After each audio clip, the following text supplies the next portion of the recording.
Greetings, everybody. Joining us here on Cocktails and Curveballs. I'll be your host today. My name is Patrick. We got Lee, Jim, and Tyler with us today, like usual. 50-second episode, fellas. Everybody out there, that's a year's worth of hard work that we put in for your entertainment only. Define hard work, dude, because I don't think Yes, this sir. is the case. Yeah, well, I mean, it's all a matter of perspective, right? As per usual, I want to give a heartfelt thanks, a big heartfelt thanks to all the men and women serving our armed forces as well as our first responders. World doesn't move with you guys. You guys do a difficult job and don't get told thank you enough. So, super heartfelt thank you for all of that. Can I back up one thing? Yes. I want to back up one thing because you said 50-second, right? So that we Yes, put them out weekly. So that's a year's worth. But let's not forget how many months prior to that before we put a damn thing out there. Oh yeah, yeah. So I mean, we were doing 2 a week back then. This is fuck yeah, we were. Yeah. And see, now there's a lot of shit in the archives. I mean, if we just get some people out there, let's blow the shit up, and we'll start going into the archives, man. Yes, sir. We'll start digging out the old school stuff. You want to really see it, a fucking train wreck? Yeah, we because that's when we recorded later, and everybody was pretty hammered by the time we did, especially during the NFL season. Yeah, they should have our studio built here. Early next month? Is that when we're? It doesn't matter. Yeah, and then the Learjet is about 6 months out still, though. Right, yeah, they're still building that. Yeah, yes, sir. So we're right in the middle of championship week, huh? Men and women's. We got that going on. Hockey's getting ready to gear up for the playoffs, and NBA is getting ready to start their playoffs. Baseball season's in full swing. Somebody give me something that you want to talk about. What are we looking at today, guys? 14.2 million people watched Iowa UConn, Caitlin Clark and UConn. And that game, if you missed it, man, fucking shame on you. That game was phenomenal. And there's a bunch of bullshit that came out of it, but the ratings are higher than the men's, guys. Man, this is going to completely transform women's basketball going forward. It's huge. I loved it. Did you guys watch it? Absolutely. You know, the thing is that if not for Caitlin Clark, Paige Beckers is the best basketball player. I agree. In women's basketball. So you had the two marquee players, and Paige Beckers might be the best female athlete that nobody knows about. Right. Outside of Connecticut, you know, I mean, yeah, she's a national figure and stuff, but she kind of disappears when she's on the same court with Caitlin Clark, if I'm not mistaken. Yeah, it's true, but I think the spotlight being as hot as it is on this right now, she's getting some notice. I mean, absolutely, they're paying attention for sure. And I'm glad because that poor girl, her injury history, you know, and she was a 5-star coming out of high school. But in injuries, if I'm not mistaken, 2 ACLs. Yeah, I think one of them was an ACL, another was like a torn meniscus or something. It was something with her. Yeah, you know, and she was raised right too. She's a class act. So I don't know if you guys caught the post game comments. They asked her about, you know, so the big news, which is unfortunate, but the big news I felt like coming out of this game was everybody talking about the block. The moving block at the end of the game. Well, that you know, officials should never decide the game. That's a foul at any level in any league. I don't care. You can rewind it 100 times, and it's unfortunate that so many people with a platform, cough LeBron James, cough, people like that come out and just blasted that call. And I don't understand, man. I mean, don't take away from how good that game was and what Iowa did to win that game, but back to you know what's her name? The lady with Paige Beckers. Paige Beckers. Okay, sorry, thank you. Paige Beckers. So her post-game comments, they asked her about the block, and just in complete classy fashion, she said, you know, that didn't decide the game. Connecticut, you know, our team had more than enough opportunities to win that game. We made our mistakes. Iowa beat us. There's nothing else we can say. We had our opportunities to win, and we just didn't make enough plays. In a complete class act, man. You know, there's other athletes. You know, Angel Reese went on Twitter. What do you mean? What? That's a foul? I mean, the only place that's not a foul is in fucking San Quentin. No Anywhere shit. else, any other basketball court on the fucking planet, that's a foul. And if LeBron James would have ran into that chick from UConn, he'd have been on his ass, dude. He'd have fucking He'd have fell flopped down. right to his Yeah, back. dude, he would have been laying on his fucking Absolutely. back. Absolutely. And one other note on that, I also hate the sentiment, although I've been guilty saying it too. I mostly in other sports, I don't think basketball, but you hear it a lot. Well, the last 20 seconds of the game, you can't make that call. You can't make that call. So I don't understand. So what, the rules change the last 20 seconds of the game? I mean, a foul is a foul. And it's unfortunate that that lady set that block and extended her arms and everything else. But the bottom line is let's not get into the situation where we're altering the rules the last 20 seconds of the game because the game's on the line. I mean, a foul is a foul. I mean, you hit on something. The official would have been blasted had that call not been made. You hit on something though that I think sums it up is when she extended her arms and pushed off. I don't think there's any way you don't call that. Exactly. And I mean the moving screen. How many times during that game did that happen? But if you keep your arms down, right, you don't extend them and stuff, does it get called? I don't know, but it was so blatant. It was so out in front of God and everybody. How do you not make that call? I think the refs absolutely did a great job making that call. It didn't go Connecticut's way. People get pissed off. It's unfortunate, but it's also too bad. It was a foul. But I agree with what Paige said. That's not why UConn lost. No, they had tons of opportunities, man. And here's the thing, you guys storming back. Yeah, yes. We're guilty as fans of all the sports that we love. If it's your team, yeah, exactly. Then you're gonna question that shit. Fucking refs, that's bullshit. That's a bullshit.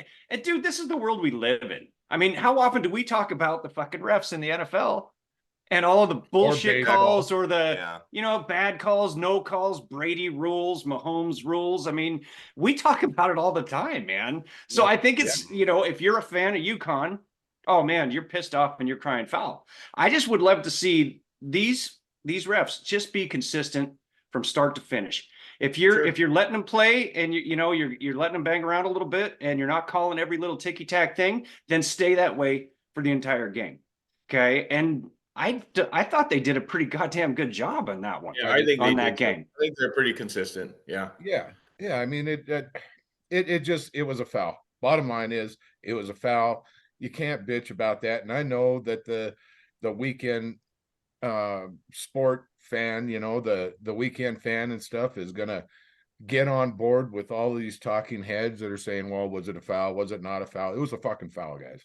Absolutely. It was a foul. 100%. I don't give a shit how many times you show it in real time, how many times you show it in slow motion. If Aaliyah Edwards doesn't extend her arms, maybe she gets away with it.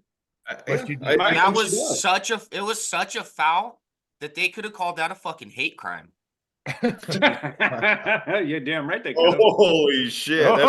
That is a possibility. Like, you've already started with San Quentin. I mean, you started with San Quentin, so I'm thinking Tyler's feeling a little saucy today, and he's drinking coffee. What? I'm almost done with it. I'm choking down the last little bit of it. She did send her like 12 feet flailing. So I mean, I feel like dude, she fucking blasted her. Yeah. That poor girl from Iowa, that looked like it hurt. Gabby it looked like it hurt her neck, like she fucking hit a brick wall. Yeah. Gabby Marshall, which, by the way, if I had a 20-year-old son, I'd be like, hey, what do you think about Gabby Marshall? Anyway, oh man. I mean, I wish I was a 20-year-old son. Okay, insert creepy old guy joke. Hey, by the way, got buckskins going over here, but I gotta tell you guys a story. So heard about this brewery I'd never been to, and you guys know I'm not a big into the breweries and the craft beers and stuff, but I'm trying. And so it's a place called Deuce's Wild here in Colorado Springs, and went in there and of course I said, okay, so what do you got that's a little bit light? I'm a Coors Light drinker. And the girl behind the counter says, so you just want water? Anyway, Wow. Oh, nice. Well, I welcome got, to you a know, brewery. yeah, Little had unnecessary, little unnecessary, but okay. had to smile at that. So I had it was a cream ale and it's called Irish coffee. No Guys, shit. this shit, it was so good. And I went back the next day just because I wanted one of those beers. But Deuce is Wild, Colorado Springs, out on the end of Peterson Road. I'm telling So you guys, what was the other one, the red something that you went to all the time? that was a Red Swing, and that was a blueberry mango sour. Oh, Yeah, wow. like, see, Does you that got stuff some, give you you the got some good shits? shit down there. You know what? And that's the funny thing, is that's why I'm getting into this more and more, is because it doesn't even like give me, and you guys know, I don't know if you, well, maybe I don't know if you do, but if you drink draft beer, I don't know about you guys, but I get a headache the next day. Not necessarily hungover, but it will give me a bit of a headache. For whatever reason, extra carbonation keg beer. I don't know. I drank enough of it in high school to fucking, you know, To but float the Titanic. right. For sure. But that's the thing that I'm really enjoying about these breweries and these craft beers and stuff, is that they don't give me a headache. I only ask feel fine because the if next I day. drink more than like 24 ounces of IPA, like that's my limit. It's not my limit. I can drink way more than that. But like if I do drink any more than that, dude, my stomach is in absolute knots the next day. But you're drinking straight out of can, right? Cans usually when No, you're drinking I those mean, IPAs. sometimes, but like when I do go somewhere here in town, that's Yeah. you know, not necessarily a breweries- brewery, I wouldn't call it, but like it's like a tap house type deal. Right, Sure. right. You know, The yeah. breweries actually do a really good job. The biggest problem you have when you're talking about a Coors Light or a Bud or whatever on tap at pick your local bar, there's a lot of factors that go into those taps before that beer shoots through there into your glass that scare the living bejesus out of me. So I'm a bottle guy when I go to places like that. Now in breweries, I will tell you every single one that I've been in, and it's a lot. Their cleanliness level is off the charts. Like it's absolutely needs to off be. the charts. And it has to be, but that's, I think, plays into what Jimmy was saying. I think that aspect of it greatly helps as far as, you're not getting a gut ache. You're not getting all that kind when you go to an actual brewery. Those guys, man, and actually, because I'm about to kill this and then I got to go to my Blue Mountains. But speaking of a local brewery, this one, if you guys, I don't know if the sun's in there too much. That's Jeremiah Johnson, which is local here in town, Great Falls, Montana. They actually, I haven't had a bad beer from them, but this is their Citra IPA. Very light fruit notes, but 6.5%. And I had a bunch of them. I had to save one for the podcast because now all I got left is Coors Light. But to Jimmy's point, anyone out there that's listening, branch out, man. Go check out some of these breweries. I mean, a lot of times it's a guy that lived down the road from you that you didn't even know that is trying to make a living and start his own business, and they have a passion for beer like I have a passion for beer. Go support them, man, versus giving your money to Anheuser-Busch. And a lot of them anymore, you can bring your kids. They have like outdoor 1000%. games going on and shit. Like breweries are cool. Yeah, going on a brewery tour is where it's at. This morning, I got something that looked kind of special this morning. I've got a chilled mason jar, couple big old ice cubes in there, orange juice. And I'm going to throw a little bit of a Georgia Peach 70 proof vodka in there. Again, no shot glasses on cocktails and curveballs. We just feel with our heart. So I'm just going to dump a little bit of vodka in there. Well, you know what? It's Sunday, so let's put a little bit more. And I'm just going to give that a little bit of stir. I don't know what this is called, but I personally call it Christmas in a cup. That's what I call it. So, Did you just say Christmas in a cup? Good Lord. That you know what? Wrap this up and give it to somebody on Christmas Day. They'll love you for the rest of their life. I'm telling you. Christmas in a cup right there. Good stuff. Orange juice and fucking peach schnapps or peach vodka. That was your mix.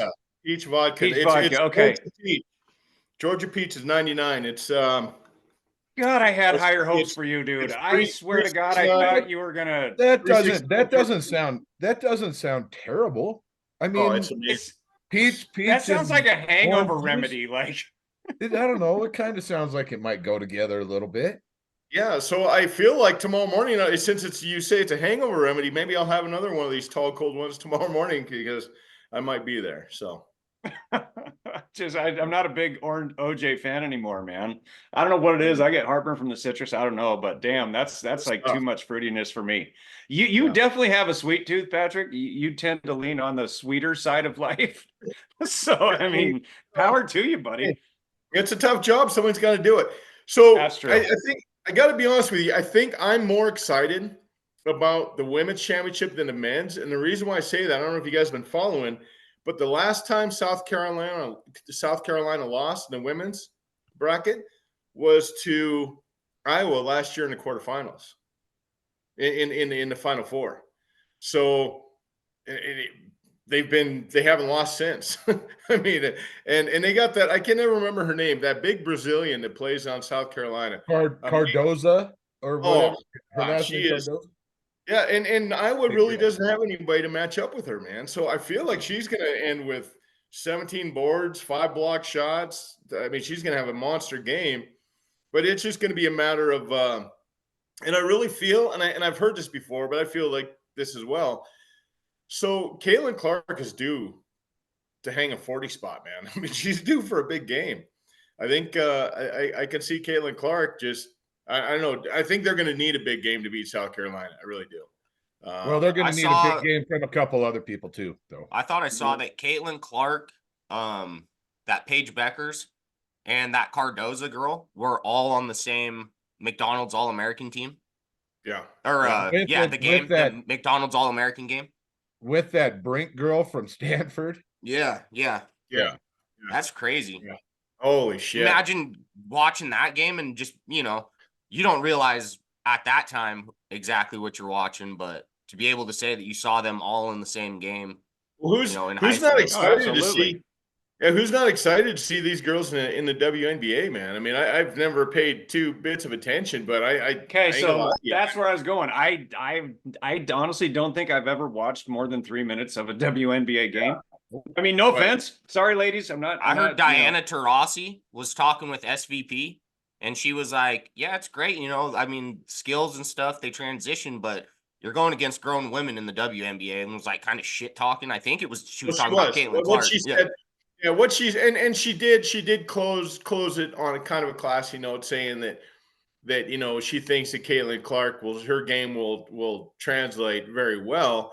But what she said is, it's awful easy to put up those numbers to score those buckets against a bunch of 18-year-olds. But when you come in the WNBA, you've got seasoned veterans, grown ladies that you're not going to be able to do that against. Well, and okay, so I get, it's the whole veteran versus rookie thing, right? Like, you better come in here and have respect. I get all that. Taurasi's been in the league for a long time, so you want to check a rookie. I get all that.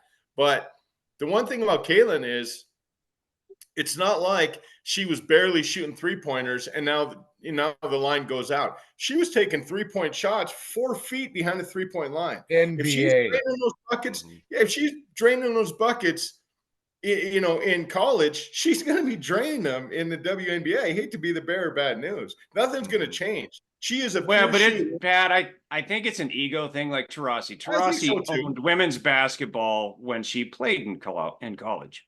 Right. So it's kind of like, you see all this fire right now, and then you're one of these gals that has been there for 7 years or something, but people forget your run because now this is the new big thing. I think it's great. I think there should be shit talking. Wait And a Scott second, though. Van Pelt, Wait a second, though. You don't think it has anything to do with the fact that she's a UConn alumni? oh, guaranteed it does. Come on. Guaranteed How it often? does. Here's the How thing. often do we see the best matchup we could ask for in the men's and the women's side, though? And the men and the women's. Yep. Yeah, Like, absolutely. That Very, does very not rarely. happen very often. No, The, Hey, can we You know, give the a thing shout is- out to Purdue? They haven't been to the national championship since 1969. I mean, I wasn't on the planet. I mean, but that's pretty. I'll give them a hats off for that one, because that's a big deal for that school. Wait a second, for the didn't- men's side. The thing is that Diana Taurasi, I don't mind her talking shit at all, because she is I don't an either. absolute Hall of Famer. She Yeah. was Caitlin Clark before Caitlin Clark was Caitlin Clark. Yeah. Was she It was Diana really? Caitlin Taurasi Clark had goddamn done- near before Caitlin Clark was even born. That's right. Okay. She's been all over the world and played against the Well, best competition. She on the was. planet. Listen, I will back all that up. Except, so I disagree on one portion of what you said. Is so she was all world, and I mean she was everything that Caitlin Clark is, except we've never seen a pure shooter. I think in either sport like Caitlin Clark. I mean, I think the next you can go back is maybe Seth Curry, but this is a girl. I mean, she made more 3-pointers than anybody in the history of basketball at the college level right now. She more points than Marinovic. I mean, it's down the line. So yeah, Maravich. I saw something that somebody said that she might be the best passer since Pistol Pete, right, and Yeah, and very then, good. men Yeah. or women. and then you couple that with her shooting ability. So I don't know that we've seen I don't know that Taurasi was Caitlin Clark before Caitlin Clark. Okay, so I just want to throw this. I'll throw this out there, and then that'll be, on the Caitlin Clark deal, because I have tremendous respect for her. I love what she's doing, and yes, her every level of her game, she does go to the basket. Every level of her game is top notch. But she is, and sorry to the other Iowa ladies, because they are basically role players to Caitlin That's true. Clark's Yeah, superstardom. absolutely. When Taurasi was at Connecticut, Same thing. she had three other All-Americans that also went to play the NBA, the Yeah. WNBA. Didn't it? But it ran On through that her. same She team. was okay, yeah. Because I remember the name, and I remember thinking that the offense ran through her, like she was the start of it. I couldn't tell yeah. you who the rest of her teammates were. Sue Bird, Tina Charles, Yeah, those are and then Maya Pretty good. Moore comes along. Historian. Maya Moore Yeah. comes along later Yeah. in her career. Those are all Hall of Famers. Shit, that's impressive. That's impressive. And still, I she didn't stood remember out. that. So, and still, she stood out. So Diana Taurasi, if she wants to talk shit, I have no problem with it. What I don't like is some of these people that haven't even played right. in the WNBA and haven't been good, and they want to talk shit. Yeah. So to be clear, listen, I have no problem whatsoever. Taurasi saying what she said. She can back every bit of that up. I just think that I just gotta be honest with you. I don't know that the world has seen anybody like Caitlin Clark before. I really don't. Yeah, and that's I'm really anxious to see her next year in the WNBA. Speaking of that, I'm did you impressed guys that see- Jim knew all of that. He had all that Yeah. information, because I honestly, this women's basketball right now has got me watching. Back then, I knew names. I didn't really follow. You know what I mean? So I got to give it up to Jimmy. I've man, been 'cause watching. He knows. I've been watching the UConn program for a long time. Gino Ariema, the best Oh, yeah. coach, men or women's, maybe ever. UConn's been a powerhouse for 20 They have. years now. On both, Oh yeah. on both men and women's. More Correct. women, but they've been so good for so long, and they put so many people in the W. They are the reason. In my opinion, they are the reason there's a WNBA, because where would all of these All-Americans go out of Right. UConn if not for this? They'd have an amateur career, maybe playing in Europe or playing They'd have to go overseas. Olympics is your next step, and then after that, Yep. what do you do? So with all these women that UConn has put out into the pro game, that's kind of why, in my opinion anyway, why the WNBA came about, because these women were phenomenal Yeah, they were. teammates. Yeah. And they needed a home. Yeah. Yeah, absolutely. They needed to be, a showcase. But hey, so do you guys see what Emmanuel Acho said about he's taken so much shit over this, and all he said was about Angel Reese was that, oh, you can't come out and cry now. I who doesn't agree with that? I mean, I agree with that. And God, I don't know how to feel about her. I think she did clean up her shit over the course of the season. I don't know. it kind of hit me, and now he's taken all this backlash about, women in sports, and it's just crazy to me that he comes out, says his opinion, is, in my opinion, correct, Agreed. And just taking all this backlash over his opinion. And it's a sensitive, I don't know why it's so sensitive, such a sensitive subject, this whole Angel Reese thing, because like her coach, they brought it on themselves. Well, they did. And just to back all that up, has any of you, and whoever hasn't seen it, after we get done here, Google it, look it up. You can find it all over the internet. It went viral. Who hasn't seen the post game, the comparison between the two post game celebrations? So last year when LSU won the post game celebration, did you see what was going on in the locker room? I saw that. Yeah. Okay, absolutely. Singing to I mean, listen, this ain't stereotypical. It is what it is. Basically a thug style rap song, which is fine. Cursing going on, absolute mayhem in the locker room. I mean, and that's cool, man. If that's the way you want to celebrate that, that's fine. That's, you do you. On the flip side, it was a lot more humble, a lot more humility in Iowa's locker room. And again, but LSU won the Natty, right? I mean, that's the thing, though. That's a national championship. It's a little bit different. And listen, I think it's cool, man. Good for you. If that's how they want to celebrate, that's awesome. I'm not downplaying that. What I am saying is that this whole swagger that you carry yourself with, that whole scenario and that personality that you throw out to the world, that's fine. So again, like Acho said, man, well, when it doesn't work out and you get your ass handed to you, no tears, man.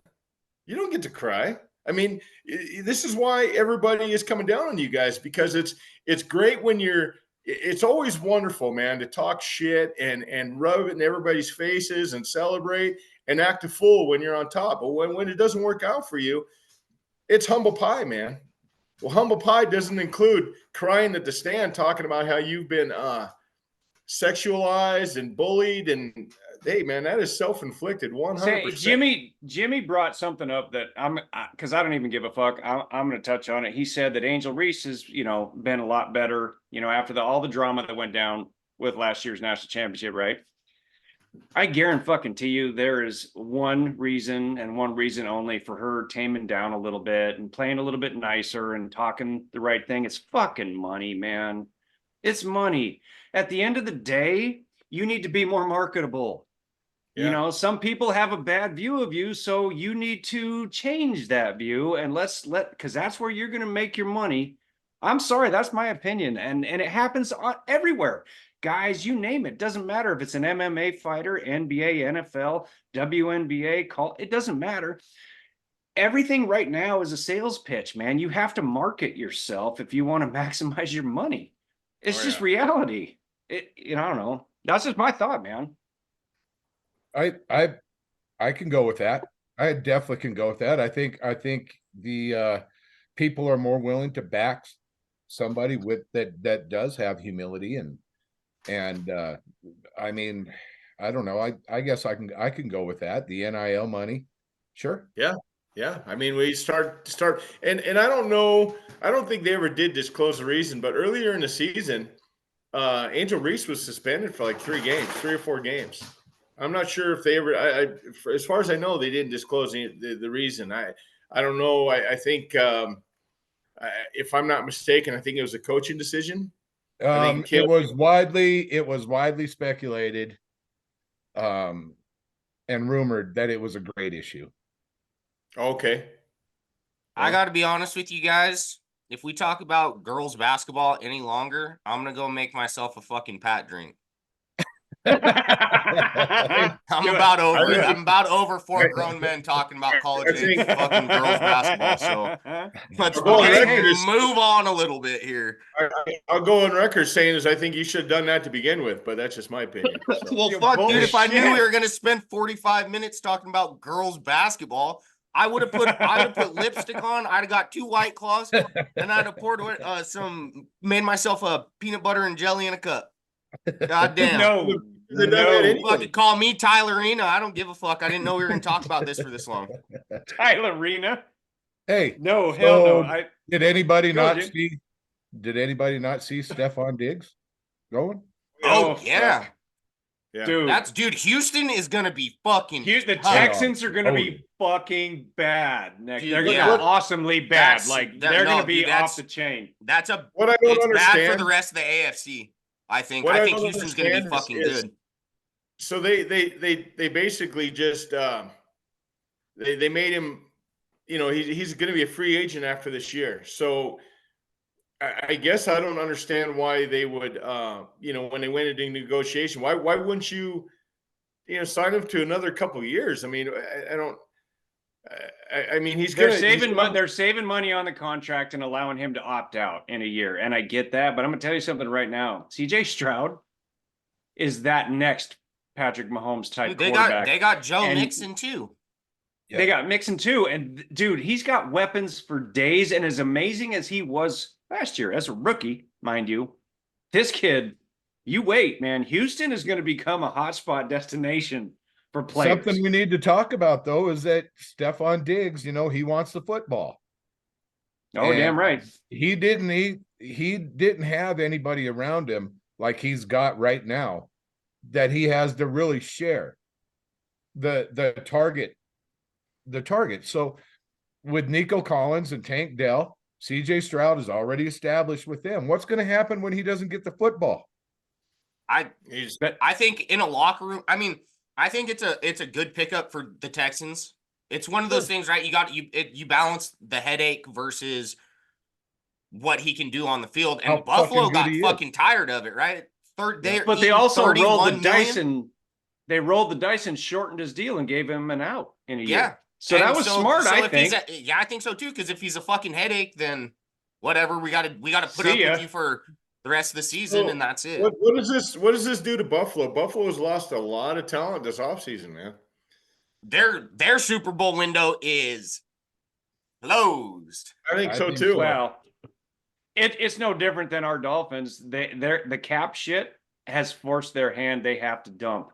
And it's, the teams that have fucking cap space, they're reaping the rewards, man. And the Dolphins and the Bills, what has left is huge. Neither one of them should even be sniffing the playoffs next year. I don't know. Yeah. I don't know. You still got Josh Allen, man. That's all I'm going to say. You still got Josh Allen. Barring some kind of an injury and stuff, he's still going to put up his numbers. I read a meme and it was really funny. Do you know Pittsburgh got more from the Bears for Chase Claypool than the Bills did for Stephon Diggs? That I I mean, actually dude, they believe, let him which go. is Yeah. They're eating what is it 31 million a Yep. dead cap hit? Yep. That's crazy. That's a real issue. Like that's having Yeah. a real issue with the player. Yeah, they're Well, I the think he Bills was are screwed. Bills are Stephon fucked. Diggs wasn't he kind of a shit talker? Like he was the reason, that the team I think was that all of a sudden good. him and Josh Allen have Josh had, like, Allen, a real falling yeah, I out, don't think they're on but- the same page, man. Like he was like, I made Josh Allen and that kind of thing. I think that's the vibe I got out of it. And fine, get the fuck out of here. Josh Okay, is our well, so- guy. So here's what I want to say is as of a glaring as glaring of a situation that is, like obviously his attitude, obviously Buffalo wanted him gone. That's no more glaring of an issue than what Denver did with Russell Wilson. This is a team that gave up a king's ransom for Russell Wilson, and they're willing to eat what $58 million and not get anything back. I mean, so all those firsts and seconds, I think they threw in a sixth, and there was a couple players involved. All that, what did they get out of it? Fuck. A lot of debt. A lot of fucking They got debt is butt what they fucked. got. I mean, They I got don't, what? I don't. Wow. They got. know- Oh, I'm sorry. Did I not make my? They got butt fucked. That's what they got. If we're talking about what the Broncos got, So It's if that. you do something like that, don't you immediately afterwards like fire the Go entire take a front shower? office? Well, the entire Patrick. fire the entire front office. Like somebody should Patrick. be fired over that, right? 2 words. Sean Payton. 2 words. That's I it. hope he fucking That crashes happened. and That burns. happened before Sean Payton came in. Okay, but I'm saying the people that made that deal, shouldn't they be in the soup line right now? Who made that deal? Somebody I made don't that deal. disagree, but it's now Sean Payton's organization. Didn't Elway have something to do with that? Oh, Oh, okay. guaranteed he did. Man, I just don't know. I can't understand how there's no accountability for basically taking all the draft picks and all the players they traded, lighting it on fire, and then on top of that, paying $58 million for all that to happen. How does somebody not lose their job? I don't know. After their Super Bowl win with Peyton Manning, the Broncos were just in this state of mediocrity anyway. You know, something needed to be done. But how right, Jim? But here, I guess, and I'm just gonna say this last thing, and we'll move on. But if they wouldn't have traded for Russell Wilson, they would have had all those picks and 3 pretty decent players, 1 possible tight end, Pro Bowler. They would have had all that. I mean, what could you know? I mean, it's the assets that they gave up to take 4 steps backwards is just mind blowing. And I don't think anybody saw Russell Wilson falling off that quick, though. But he had a good year last year, though, and man. But the first couple of years he was in Denver, he did not. No, the first year he had nobody to block for him. He had no one to catch the football. He was running for his life. Right. So I just think it's a quarterback-driven league. If you get a chance to get a Russell Wilson, who his last year in Seattle was still really good. Yeah. And I just think that you're going to make deals like that. But you're also not carrying around a crystal ball. You know, it turned out to be the shittiest deal in the history of football. Oh man. I mean, but that back then, if you're Denver, you're thinking this guy is fucking We just got our guy. Stud. Yeah. We got our quarterback. And then, wait, we gave away everything to get him. Well, so he's going to have to run for his life. Then they brought in Sean Payton, and Sean Payton said, he's not my fucking guy. Because if you're going based off numbers, Russell Wilson was by far the best quarterback on that roster and had a good year, period. But is it if crazy? you're just looking at that, Yes. then he's the quarterback. But you bring Sean Payton in, and obviously they didn't get along. Or like that's very obvious on account of there was obviously friction there. So is it crazy to think that they couldn't even get a 7th round pick for Russell Wilson? Did they try, or do you think it was just get out of here? It seemed like I get out of just here. unload it.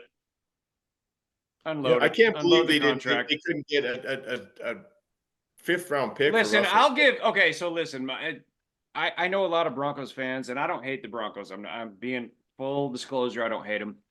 They were trying to make a splash, and I'm sorry, at that time, Russell Wilson, you knew he's still going to have 5 to 8 years left of top performance. You know what I mean? He's going to be good. We can build around this guy. Well, then things change, and I'm sorry, they gave up too much. And yes, somebody should be fired for that shit. But they hadn't been viable since Manning was there and they won a Super Bowl. They kind of, like Jimmy said, fell into mediocrity a little bit and just kind of rolled through, and different players and different coaches and everything else. It's like, well, what do you do? I mean, Fangio tried to coach him. That was a fail. So you got to give it up to Denver, because these fans, they want to win. Fucking Elway did it. Peyton did it. That's why they brought in Sean Payton. That's the reason they brought him in. So we'll see. I kind of feel bad for Broncos fans. But I think you hit it on the head. They still got Sean Payton.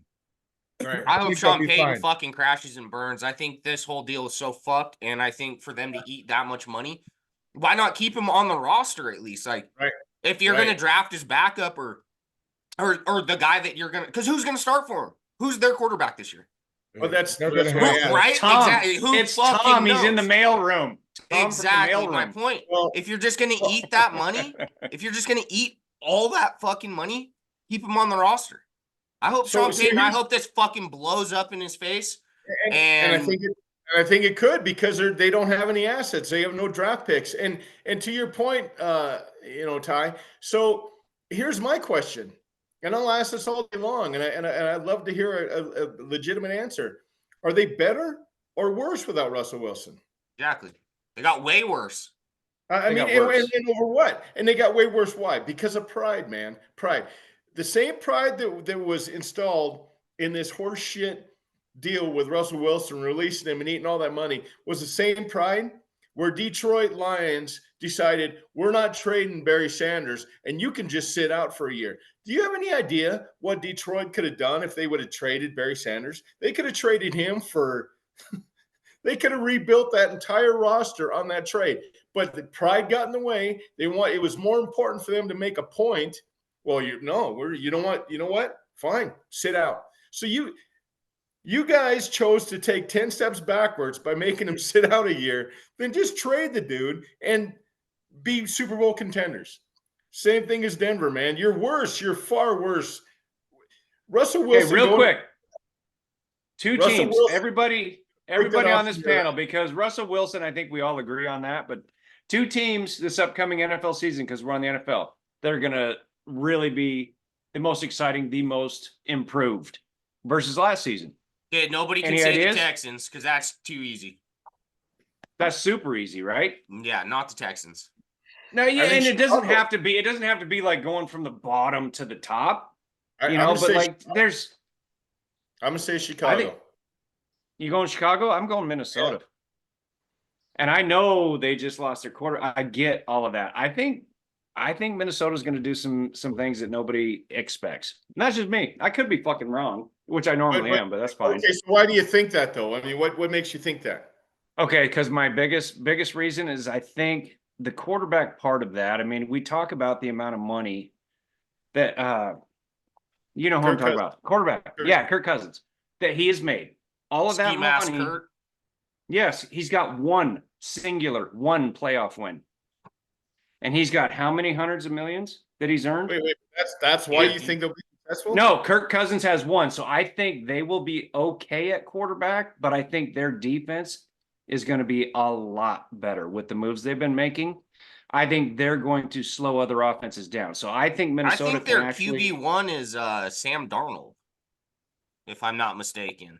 Sure So, Currently, the we haven't best had the draft player- yet. The best player on their roster is Justin Jefferson. I don't think any of us can argue that. Right, Agreed. Right. Somebody has got to get him the football. Oh, Yep. Jesus.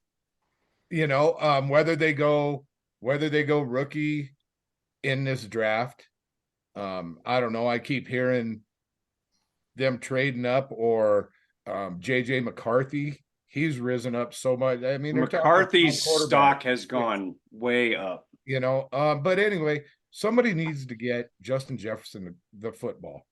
Yep. I'm not sure if a rookie is your answer, because rookie quarterbacks tend to struggle. Just for but, speed. but Sam Darnold, fuck, is that who you're gonna bridge? Listen, They're I'm rolling the dice on they're this running one. out of time. They're running out of time with Justin Jefferson.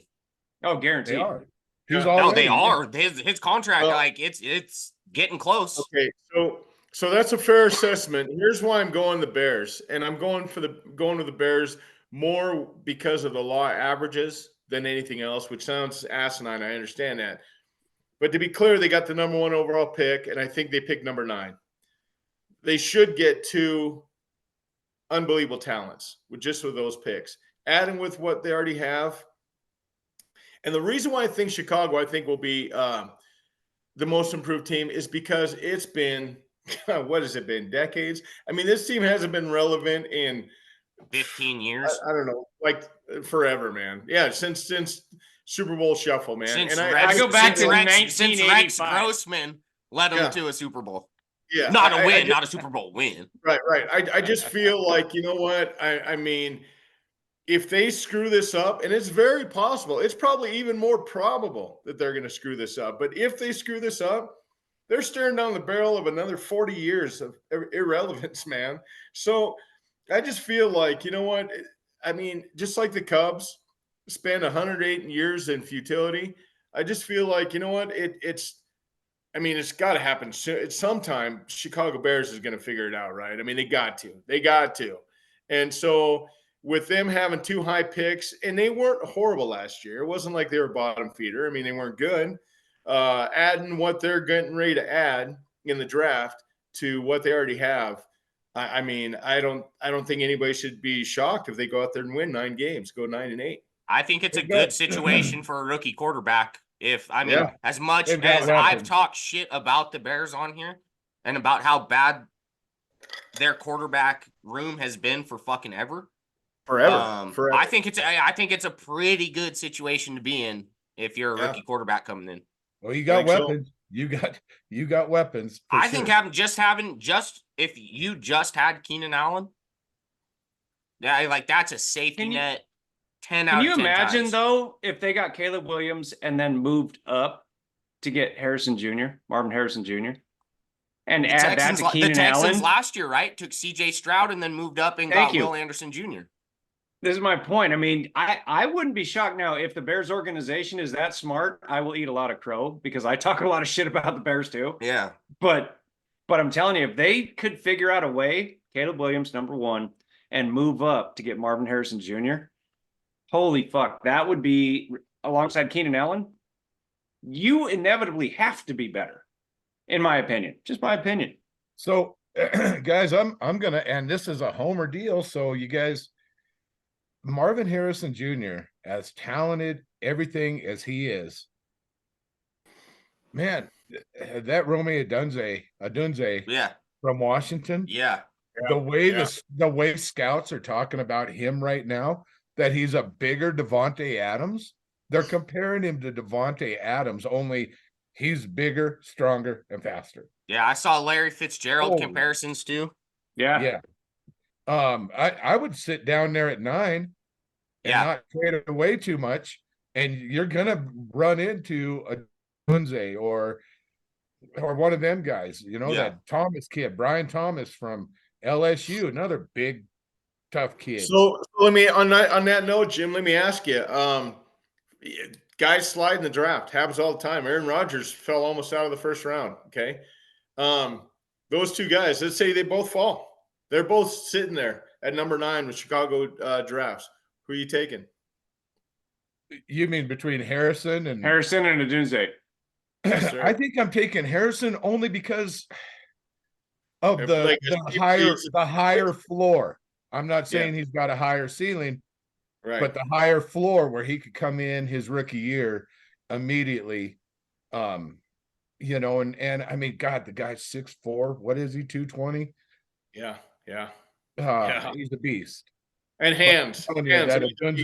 that Odunze kid is going to be a star in the NFL. Is Marvin Harrison Jr. that big? Is that who you're talking about? He's big. Is he that big? Oh He's yeah. big. Yeah. No shit. I thought He's a big dude. I didn't realize that. I think what I think teams run into, and I know this, like I know my name because my team does it religiously. As a matter of fact, I think they made an art out of it. Is these high draft picks, they overthink. They overthink it, man. They're like trying to outsmart other teams, and they take, well, yeah, but this guy, he's like you said, Jim. This guy has got all the essentials, and he's going to be absolutely breaking records. When if they would have just went with a fucking safe pick. The safe pick ends up making 10 straight Pro Bowls. And the guy that they tried to outsmart the whole world with is out of the NFL in 2 years, man. And I'm not saying that's going to happen in this situation, but I just feel like if you want to take that pick at, say, 17 or 20, justified. But in the top 10, make no mistake, especially a team like the Bears, you got to nail that pick, man. You got to nail that I pick. think Odunze already is going top 10. He You won't think be so? there at 17. He won't be there at 17. Right, but I'm just saying the top 10. I feel like if there's a guy that you think you're pretty sure is going to be a star, there's a guy that is right there. I think you got to go with a safe pick, man. And I think if you're going to go after Harrison, you have to trade up. He's not going to be there. Yeah, you're probably right. He's not going to stick around.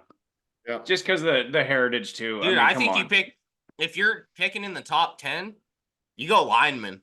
One way or the other. Like, I man. mean, it's No, not a huge, that's not it's a not a bad point. huge swing. It's safe.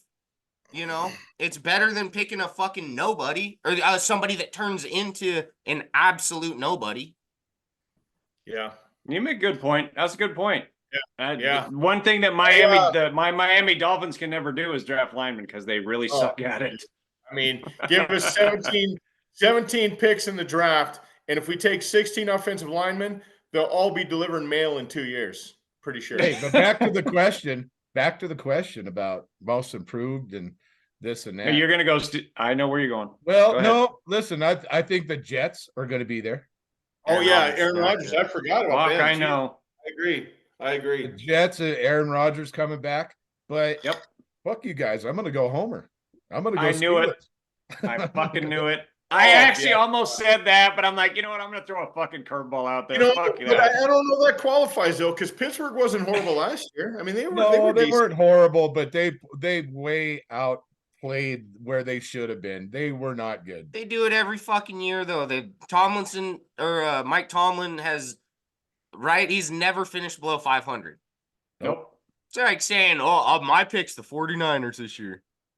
Hey, Watch what they congratulations. do. I bet they That's have not an even- okay season. That's not even close. I mean, I Jesus do Christ, believe they firmly averaged that the under 20 points. They were The shit. Steelers are going to that they will ascend to another level Yeah. with what they did. That's Probably we That's not. gonna happen. Probably not. had- Be 9-8. We had some good Okay, conversations. Mr. Ravens Homer. Seven seed, maybe miss it by a game. We had some good conversations today, and a lot of the women's game kicks off at 1. Let's get some curtain calls. Get around to curtain calls. Let's start with you, Jim. Dude, my boy, Youngblood over here, has joined the ranks of a journeyman tradesman. Aced his shit yesterday, and now he's a card-carrying member of the Journey crowd. And my curtain call goes to Tyler. Nice job, kid. Thank you. And Hey, congratulations, Cheers, buddy. dude. Yeah, That's thanks, a man. cheers all Thank day you. long. It's been a long time coming. Yeah. Yeah, and then you got hosed on the test. I remember that whole conversation. So Yeah, now I it's got done. fucked. Congratulations. Yep, all done. Congratulations. Nailed it. Printed my I ticket got it. for me right there, so Nice. all good. Nice. I got a super quick one because I think this is like a theme. It's going to carry out through the entire baseball season. My Mets started off with 2 wins and 6 losses. So if you just multiply that through the entire season, that's about exactly where we're going to finish. So curtain calls to my Mets being holy exactly fuck. what they fucking always are. Fuck Attaboy. you. I love you. I saw but somebody fuck you. said posted a meme of Francisco Lindor's batting average, and they put above that, I've had a fucking higher BAC than this. Oh, yes. Yes. Thank you. Hey, you know what? Salt and wounds and doing the whole thing. I appreciate Tyler. You doing that. Okay. Mine was gonna be to Scott Service and Jerry DePoto for in the offseason saying that things were gonna change in Seattle. They're on pace to strike out the most that any team's ever fucking struck out in a season. And they've got guys that aren't even hitting close. Look at their fucking lineup. Look at who they're starting today and look at their lineup and look at their averages. And most of those guys weigh more than what they're hitting. oh my. Like almost every fucking one of them. So it's going well. thanks. Thanks And for then that. look at what Teoscar Hernandez is doing. Teoscar Hernandez is lighting it up. Jared Kelnick's lighting it up. And there's Gino Suarez. Eugenio is fucking So they're not On to Mariners or football Mets, season. but whatever. fuck baseball season. On to football season. Let's roll What through. do you got, Ty, for a curtain call? No, that was it, man. Mine was gonna be to Scott Service and Jerry DePoto for really turning it around this year. Fucking strike out 12 plus times a game. That's My gonna curtain go call. well. I got 2 of them. Real short one. First one, I'm going to echo what your pop said. Congratulations on your journeyman lineman. This is coming from a journeyman lineman that spent several years in the industry, been on a couple of hurricane jobs, had to give another lineman CPR in San Diego. He was dead when I went to work on him. Super dangerous job. So I know what it's like. I know the dangers involved. Just remember, when you get complacent, that's when shit happens. And I want to leave you with two sayings. One, they say there's no eraser on a lineman's pencil. So if you make a mistake, a lot of times it's going to be fatal. And two, there's old linemen and there's bold linemen, but there's no old bold linemen. So remember that. Yeah. So congratulations on that. Thank you. Thank My you very curtain much. call is going to make your dad super happy, because Tyler fucking O'Neill, that couldn't play in more than 17 games in St. Louis, apparently is all fucking world in Boston. So thank you once again for making that. That is so Cardinals for them to say, get out of here, you injured piece of shit, and watch him go to Boston and fucking mash. Complete shocker. Never saw it coming. Thanks, Tyler O'Neill. Go fuck yourself. And that's our curtain call. Can we get it? Can we get a shout out from Mazzoliak? I mean, I feel like there should be a Mazzoliak shout out there. So when that piece of shit walks away from the fucking Cardinals organization, that'll be the biggest curtain call I've ever given on any plateau ever in the history of my fucking existence. I just want to be clear about that. So Just check it. Just check it. Yeah, thanks for that's how I really feel, by the way, in case you're wondering. Thanks for joining us here at Cocktails and Curveballs. 52 episodes, that's a year's worth. Check us out on Spotify, YouTube. Follow us, share our content, like us, leave comments. We always get back to you. I hope everybody enjoys your weekend and enjoy the championship games coming up. Cheers. Yeah, guys. Cheers. Cheers.